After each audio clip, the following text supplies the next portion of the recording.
problemi është që në fundit, në Shqipëri, më pak e rëndësishme tek gjitha partit, flasë edhe për Partinë Socialiste, flasë për dy partit e mëdha të paktën, që, si thua, definojnë jetën e këtij vendi, do me thënë, jetën politike të këtij vendi, më saktë, do me thënë, statuti është gjë më pa vlerë që ekziston.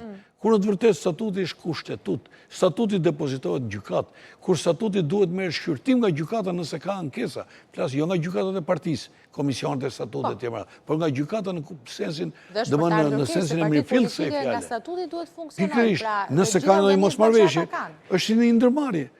Në qoftë se ka një shkelje, një mosmarrëveshje, ka kontrata, ka statusi kompanisë, natyrisht partitë nuk janë ndërmarrje, nuk janë kompania, por gjithsesi flasim pikërisht. Statuti nuk është respektuar pothuajse asnjëherë në asnjë prej partive.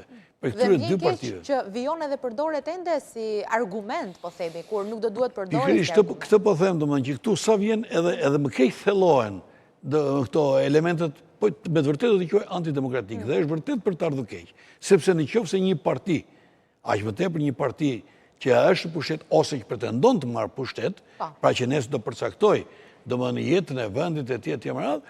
Nuk ka demokraci. Çfarë mund të pretendojmë ne për demokraci, domethënë në shtet, kur ata që do të kenë ose e kanë, se flas më për PS në këtë rast, mos harrojmë zhvillimet e fundit.